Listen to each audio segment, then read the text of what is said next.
Bon, dans le cadre de la mise à niveau de tous les cours, j'ai l'honneur de vous présenter des cours sous forme de vidéo. On a eu déjà l'occasion de vous envoyer des cours en PDF.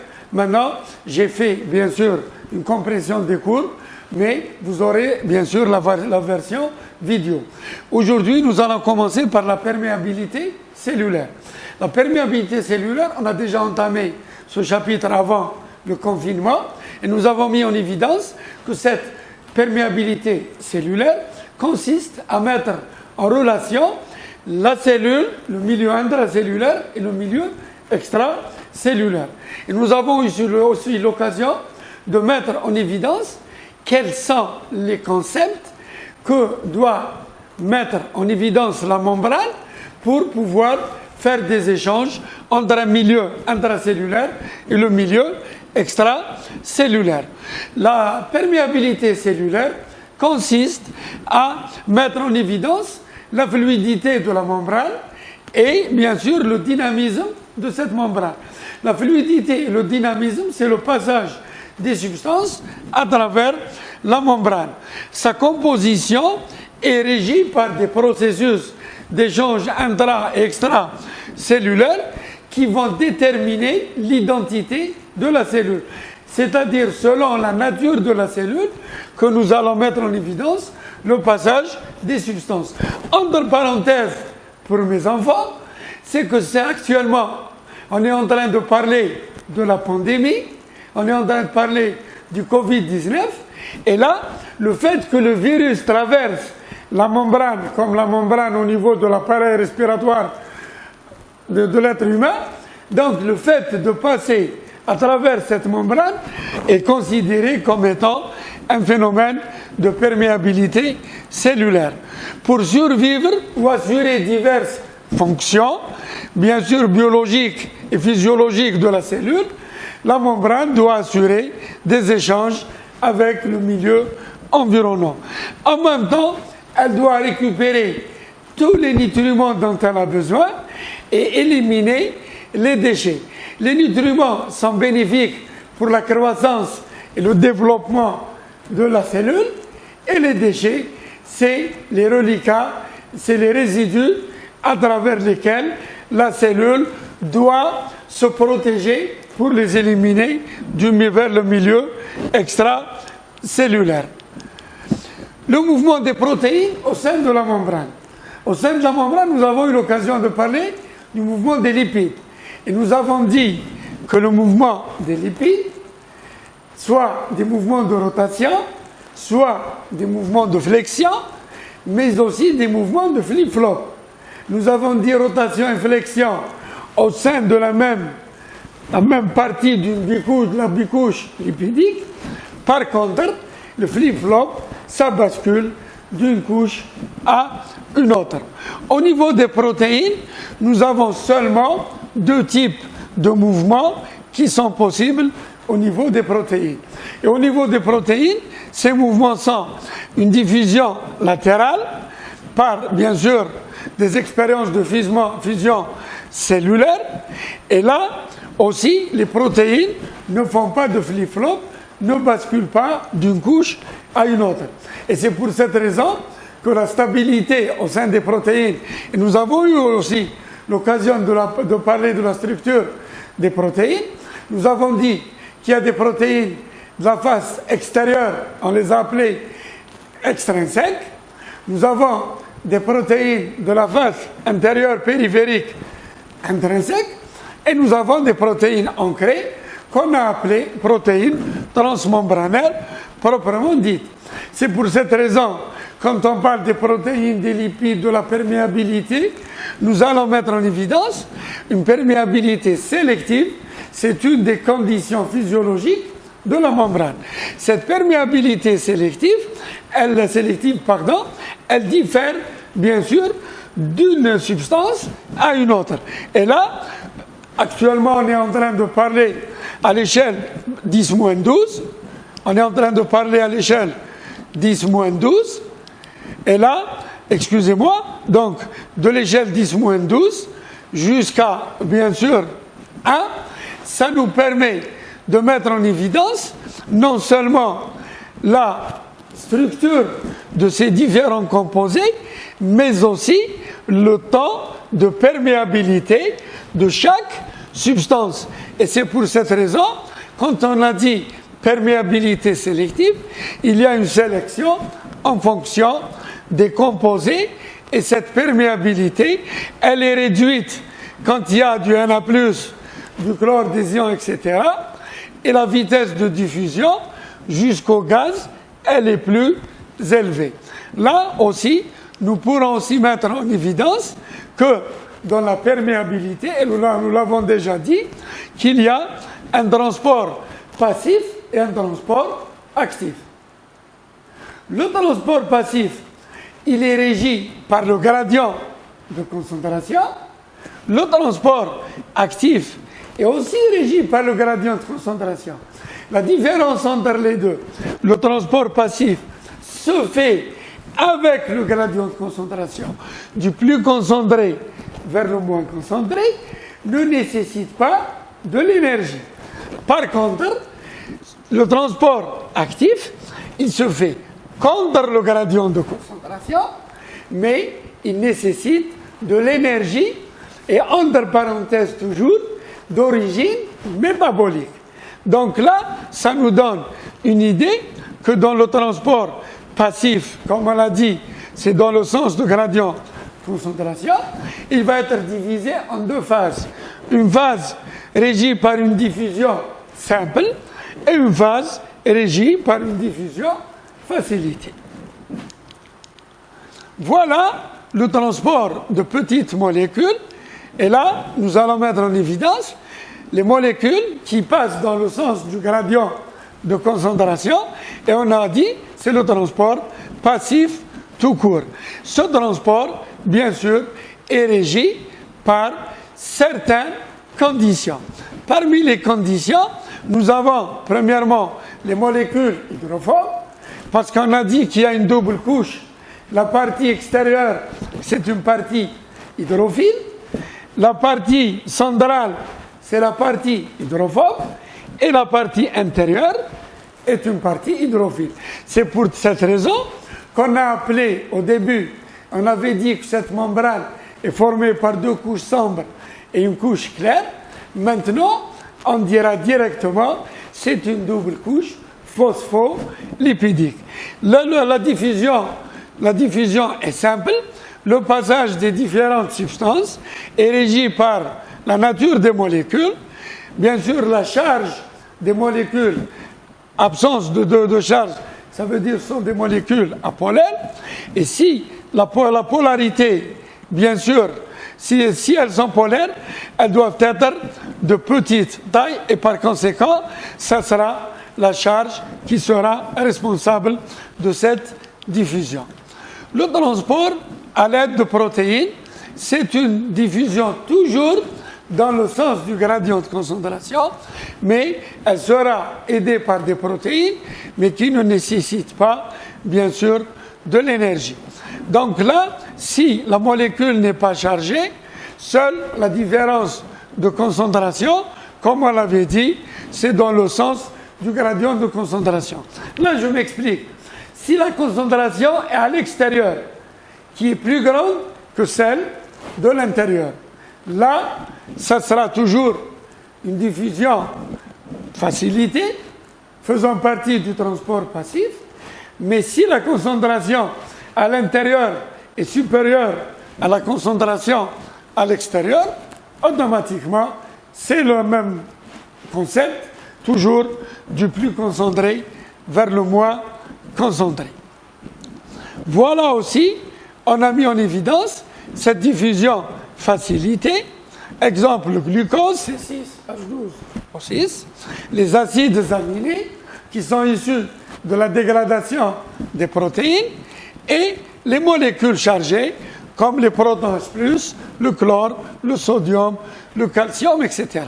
Cette diffusion facilitée, elle peut aussi faire passer les molécules polaires de grande taille comme le glucose, comme les acides aminés, les molécules de petite taille, les molécules qui sont chargées.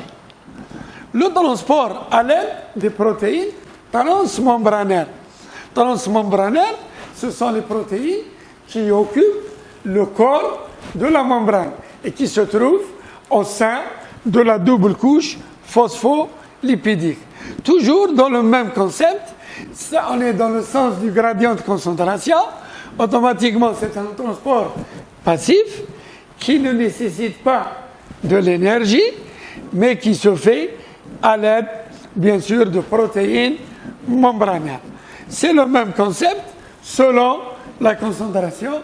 Est-ce qu'elle est dans le milieu extracellulaire ou bien le milieu intracellulaire?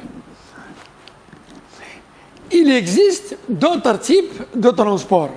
Et là, il peut y avoir des transports au niveau desquels le canal est ouvert en permanence. Et on dira c'est une ouverture du canal, bien sûr, une ouverture continue, ou l'ouverture permanente du canal. Et là, l'ion passe directement. Il y a un autre moyen au niveau duquel on va retrouver le même passage de l'ion, sauf que ce passage se fera aider par un ligand. Quand le ligand arrive au niveau des protéines membranaires, il va être reçu, il va y avoir formation d'un complexe ligand-protéine. Ce complexe ligand-protéine va faire une rotation. Quand il va faire une rotation dans l'espace, il va libérer le passage du canal et par conséquent, il va permettre à l'ion de passer. Vous voyez, mes chers étudiants, que le passage des ions converge vers le même objectif. C'est le passage de l'ion, sauf selon la disposition, la nature des protéines au sein de la membrane, que se fera la différence. Soit l'ouverture permanente, soit une fermeture par un ligand, fermeture par un récepteur membranaire, par une protéine, et par conséquent, le ligand, quand il arrive, il va former un complexe, il va faire une rotation, et il va permettre à l'ion de passer. Toujours dans le sens des gradients de concentration. Exemple, les canaux ioniques. Les canaux ioniques, ce sont des canaux formés par des protéines, soit des canaux au sodium, au potassium, au magnésium, au chlore.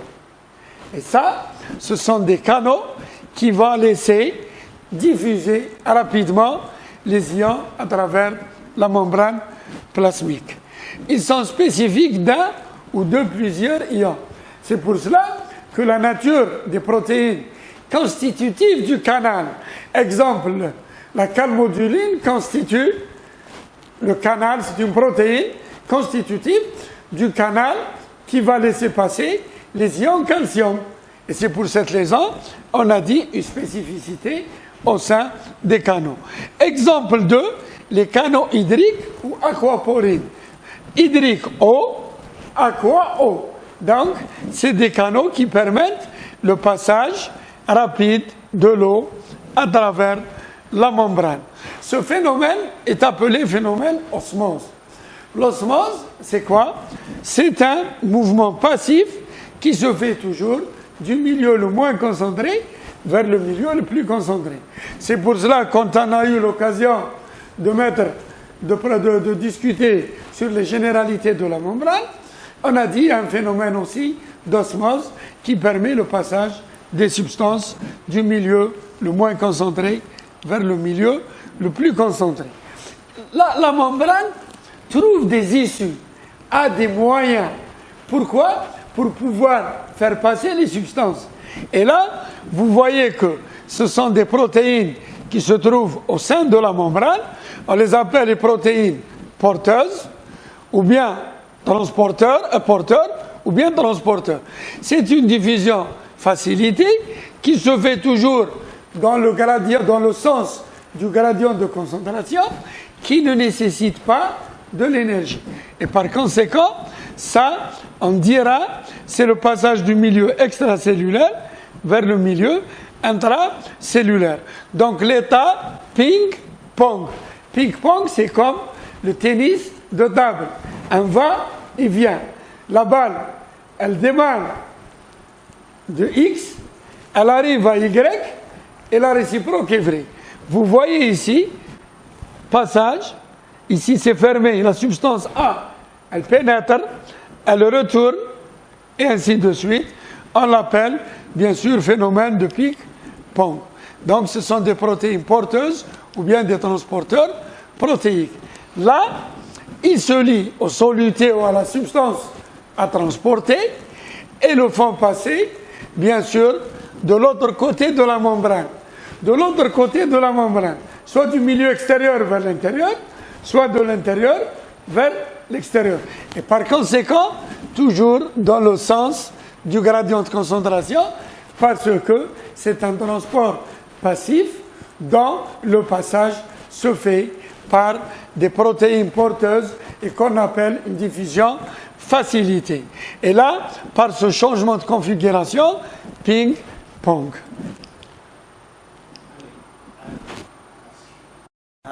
قدراني درت هكذا ما تقدرش خلي دوك نحكي معي هاي صح bon donc nous allons mettre une petite récapitulation au niveau de laquelle à l'extérieur nous avons le gradient de concentration. Donc, le plus concentré à l'extérieur, le moins concentré à l'intérieur. Donc, la diffusion simple, la diffusion facilitée, c'est le transport passif qui se fait avec le sens du gradient de concentration. Par contre, le transport actif, il se fait contre le gradient de concentration. Alors, nous pouvons remarquer qu'il existe des transports parallèles, des transports qui complètent les différents transports qu'on a cités tout à l'heure. Il existe ce qu'on appelle des co-transports. Yani ami, aide, partenaire. Un copilote, c'est celui qui aide le pilote. Un coéquipier, celui qui aide, bien sûr, exemple dans la couche de voiture, le chauffeur, ou bien dans une équipe. Et ça, ici, nous avons différents types de protéines porteuses. Les différents types de protéines porteuses sont régis, sont représentés par différents types de transports. Nous avons un transport, ce qu'on appelle un transport protéine unipore. C'est-à-dire que protéine uniporteuse. OK. Ou bien unitransporteur.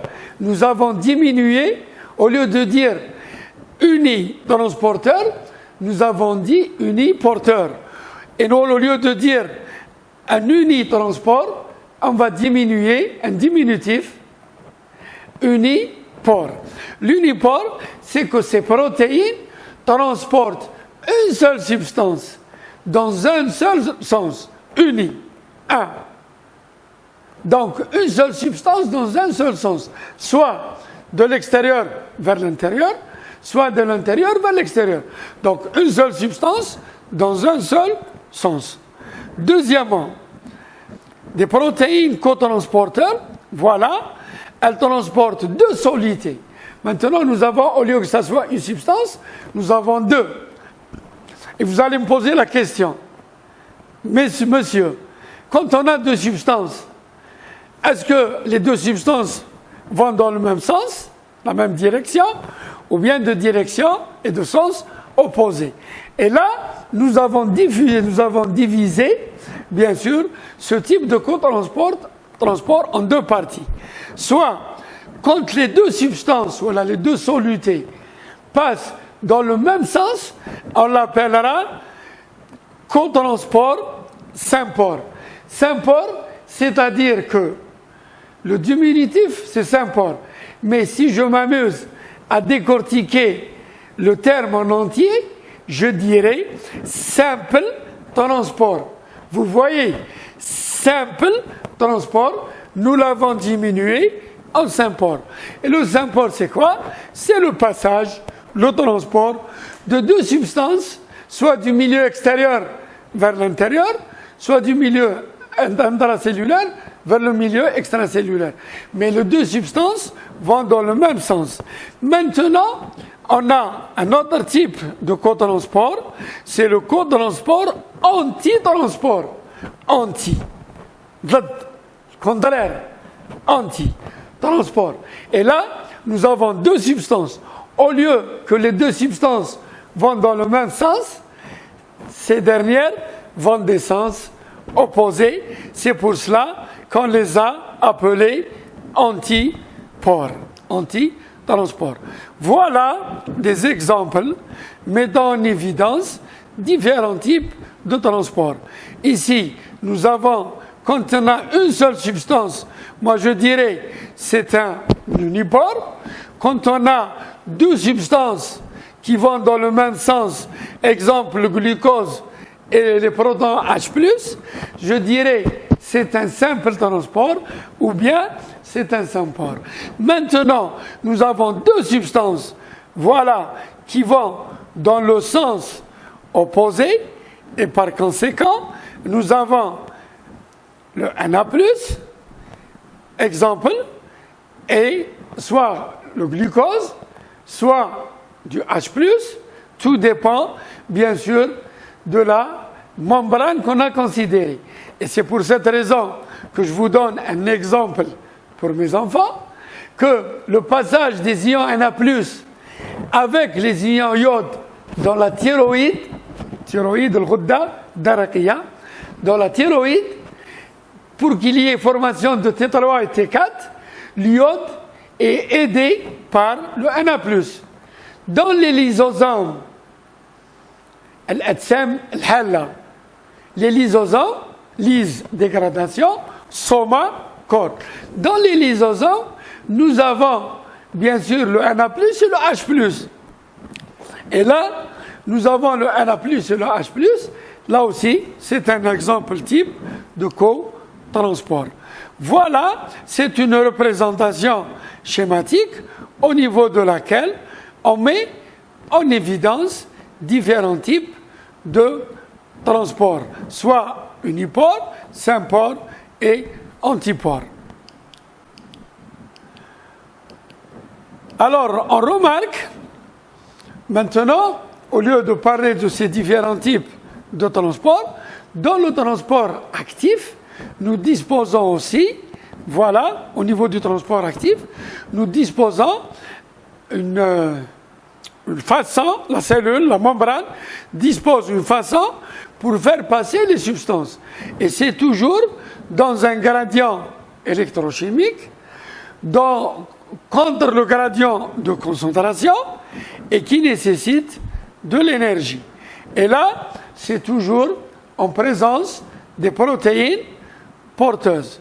Là, un petit récap, c'est le gradient de concentration, le gradient électrochimique, la diffusion simple, la diffusion facilitée et le transport actif.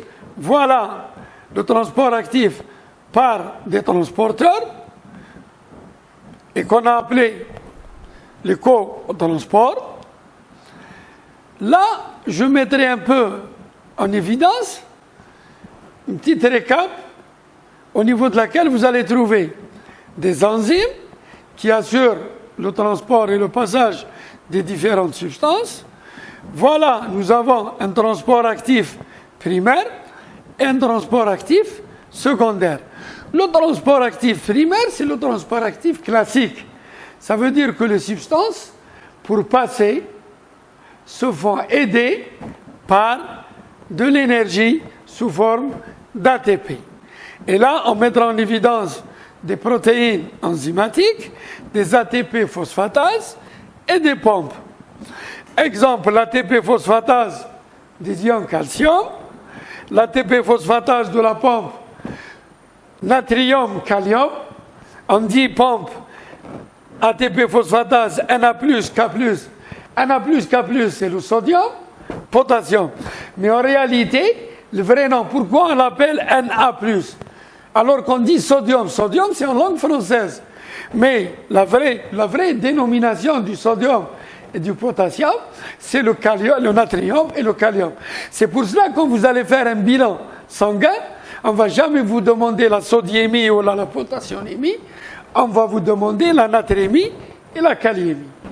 Et le troisième type, ATP phosphatase, H+. Et là aussi, quand on parle de l'H+, c'est toujours la concentration des ions H+, de part et d'autre de la membrane, surtout au niveau des lysosomes. Le transport actif secondaire, ce n'est pas uniquement l'énergie au niveau par le biais de l'ATP, mais excusez-moi, c'est l'énergie en fonction du gradient, exemple du Na+. Ça veut dire que c'est l'énergie ionique. Et par conséquent, c'est un transport secondaire qui va mettre en évidence la présence de perméase de cotransport. Exemple, dans le simple transport, le sympore glucose Na+, l'antipore calcium Na+. Dans les deux cas, l'énergie ionique sera bien sûr mise en évidence par le Na+, dans les deux cas. Donc, c'est l'énergie dissipée par le gradient ionique du Na+, qui permet ce transport actif du glucose. Ce n'est pas l'énergie fournie par l'ATP ou bien l'énergie issue du métabolisme des différents composés. Donc, c'est un système de cotransport simple, mais l'énergie, elle provient de bien sûr, l'énergie dissipée par le gradient ionique du Na+. Il y a aussi le transport d'autres molécules. Ça veut dire que la membrane ne permet pas de transporter toutes les substances. C'est pour cela qu'on a défini au début de notre programme, on avait dit que la membrane a une perméabilité sélective. C'est une mosaïque fluide. Et elle présente une asymétrie chimique. Donc, ces trois éléments indispensables à l'activité membranaire, la membrane, il y a des molécules qu'elle n'arrive pas à transporter. Et par conséquent, elle va utiliser d'autres moyens. Endocytose, endo, intérieur, c'est la cytose, cellule, exo, extérieur. Et par conséquent, elle va utiliser ces deux phénomènes qui sont l'endocytose et l'exocytose. Et l'endocytose et l'exocytose, voilà, l'endocytose, on peut la diviser en général en deux parties, mais on peut rajouter un cas particulier, l'endocytose par les récepteurs membranaires. Alors, vous voyez ici, nous avons la phagocytose. Cette phagocytose, elle est divisée en plusieurs étapes. La première étape, c'est la reconnaissance de la membrane et de la bactérie ou du corps, ou bien du corps à phagocyter. 2, formation d'un complexe. 3, formation de pseudopodes. Pseudo, faux, pod, pied. Arjul, kadhiba. En terminale, vous avez eu l'occasion de connaître ça en arabe, et on vous a dit que la phagocytose, le bel'ama, tender, besh, avec des faux pieds. Arjul, kadhiba, pseudopode. En latin, podos, pied. Donc là, c'est la phagocytose, c'est ce qu'on appelle l'élimination, la pénétration des substances solides. En latin, phagos, manger, solide. Donc phagocytose, voilà, c'est un processus qui permet à une cellule d'englober et de digérer des substances bien sûr étrangères. Ces substances étrangères, quand elles sont solides, on dira phagocytose. Maintenant, quand elles sont liquides, on dira pinocytose. Pinos, c'est boire. Et boire, c'est liquide. Et le troisième type, c'est la même chose, sauf au lieu que ça soit une invagination de la membrane, nous aurons directement, bien sûr, la reconnaissance de molécules par des récepteurs membranaires. Et à l'intérieur, nous avons la clatrine, nous y reviendrons. Et on a déjà aussi parlé de la structure de la clatrine. Donc vous voyez que l'endocytose, la pénétration des substances, elle se fait en général selon 3 processus bien définis. Phagocytose solide, pinocytose liquide, endocytose par récepteur membranaire. Voilà ce que je disais tout à l'heure. Exemple ici, la pinocytose, pinos, boire, liquide. Le liquide, il arrive, invagination de la membrane. 2, formation d'un puits. Voilà, c'est un puits. Les deux membranes ont tendance à se rapprocher. Elles se rapprochent jusqu'à la fusion. Donc, il va y avoir rapprochement des deux membranes, ensuite fusion, et en dernière étape, coupure, scission, élimination de cette membrane qui va donner la vacuole ou la vésicule, ou bien vésicule de pinocytose. Vésicule de pinocytose, donc c'est une vacuole qui contient un liquide. C'est pour cela qu'on a dit endocytose par pinocytose. Donc l'endocytose, je récapitule, est représentée par 2 phénomènes. Endocytose des substances solides, on l'appelle phagocytose. L'endocytose des substances liquides, on l'appelle pinocytose. Là, je disais tout à l'heure, je parlais de la synthèse des T3 et T4, c'est un exemple. Pourquoi? Pour mettre en évidence la perméabilité membranaire. Et là, permettez-moi d'ouvrir une petite parenthèse, et que vous aurez l'occasion de voir dans le module d'histologie en 2e année, la partie, le chapitre endocrino. Là, on va parler de la synthèse des T3 et T4, tri et tétraiodure. Alors, au début, c'est quoi?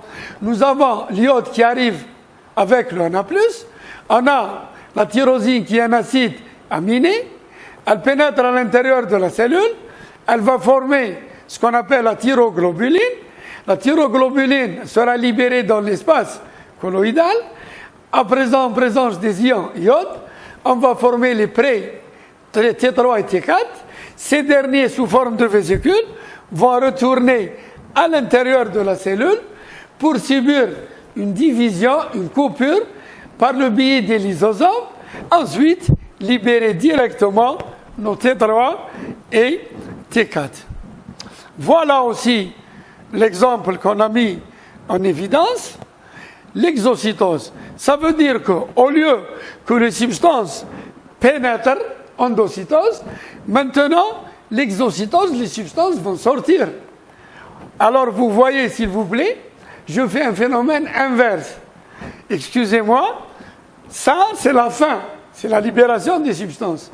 Je démarre de la fin, je dirais ça, c'est endocytose. Et je démarre du début à la fin, je dirais exocytose. Je m'explique. Voilà une substance, une vésicule, pardon, une vacuole. Et cette vésicule, je veux faire sortir, je vais éliminer les substances. Qu'est-ce qu'elle va faire? La première étape, elle va faire une migration. 1. 2. Un rapprochement. Je peux rajouter une autre étape ici, fusion. Au lieu d'avoir 2 membranes, la membrane plasmique et la membrane de la vésicule, j'aurai une seule membrane. Et la 3e étape, la dernière étape, la décharge. Donc la décharge, et là, je dirais migration, accolement, fusion, décharge. Et pourquoi j'ai dit tout à l'heure que l'endocytose et la phagocytose, et l'exocytose sont des phénomènes antagonistes. L'exo, elle fait sortir, donc on démarre d'une vacuole finie, on termine par des substances. Si je reviens, je fais le contraire. Donc je dirais les substances arrivent, formation de la vésicule, et migration de la vésicule vers l'intérieur de la cellule.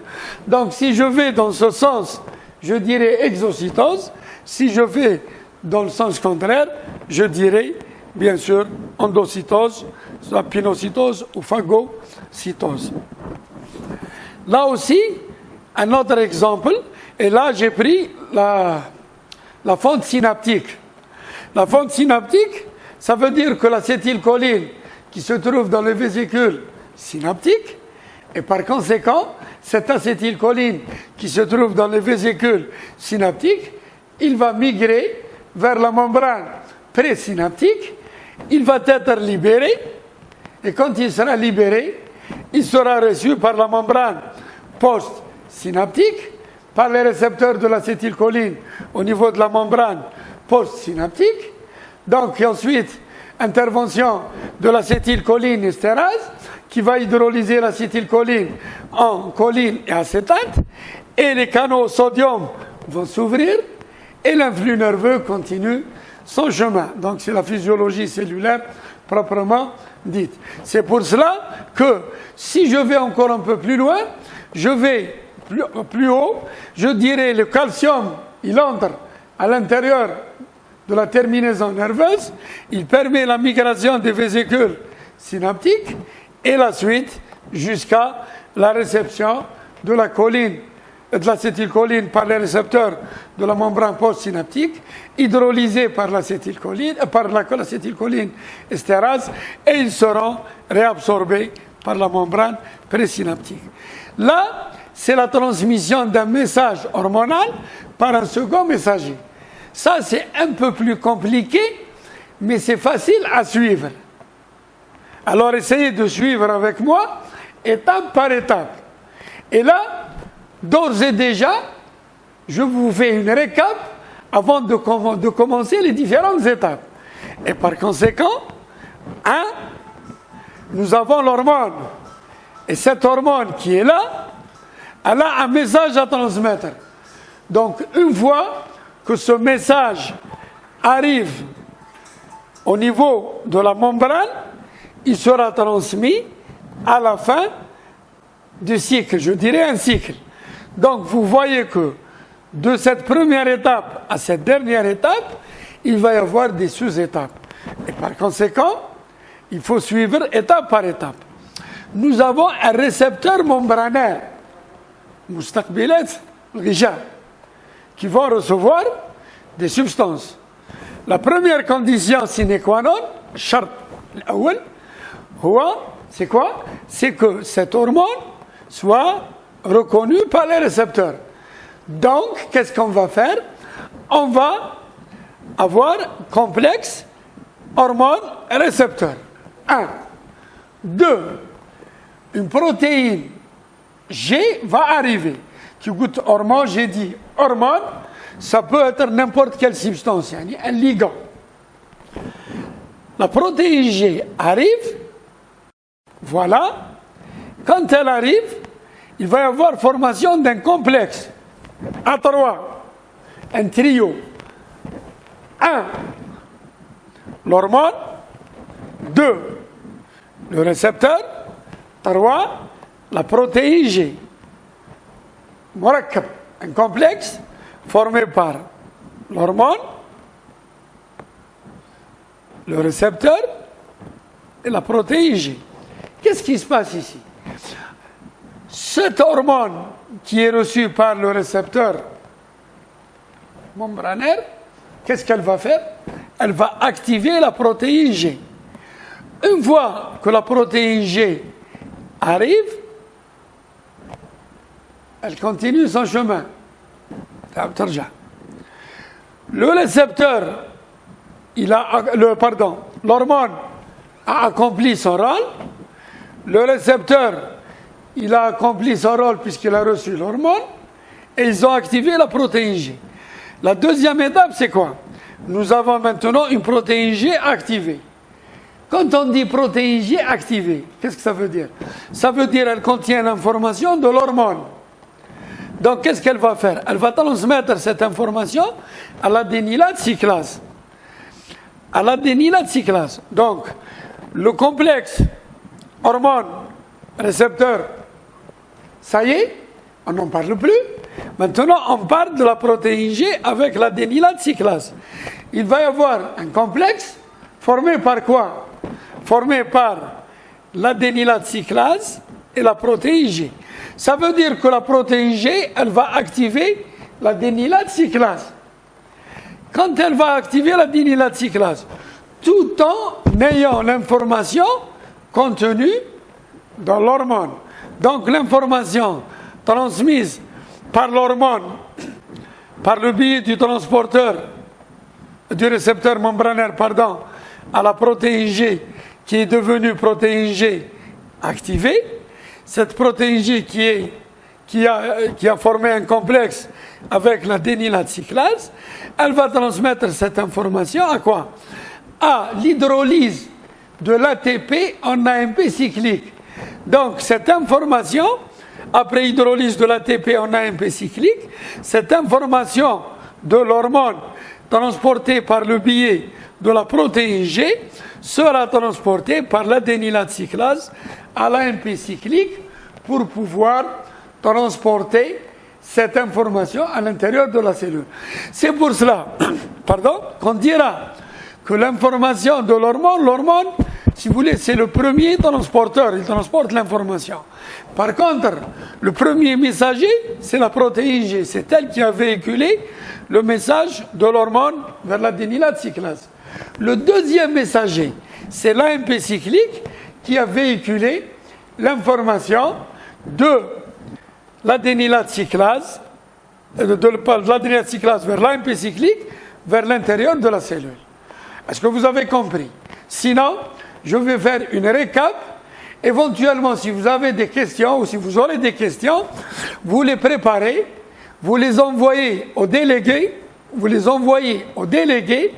et le délégué, Ayman, il va me les envoyer et je vais faire encore une vidéo au niveau de laquelle je vais réexpliquer, bien sûr, tous ces phénomènes. Donc, je récapitule, excusez-moi, en 2 secondes. L'hormone, c'est l'information. Le récepteur, c'est le moyen de reconnaissance de l'information. La protéine G, elle s'est activée par l'information contenue dans l'hormone. Elle a continué son chemin vers la dénylate cyclase. Il y a eu formation protéine G à dénylate cyclase. Et par conséquent, il y a eu passage de cette information par le biais de la protéine G, la dénylate cyclase, vers l'intérieur de la cellule par le biais de l'AMP cyclique. Et ça, c'est un transport indirect. Vous voyez que toutes les étapes par lesquelles est passée l'information contenue dans les hormones pour pouvoir passer à l'intérieur de la cellule. Il peut y avoir un transport direct et là, de l'extérieur, directement vers l'intérieur de la cellule en éliminant toutes les autres étapes. Et je vous remercie pour votre attention et au prochain cours.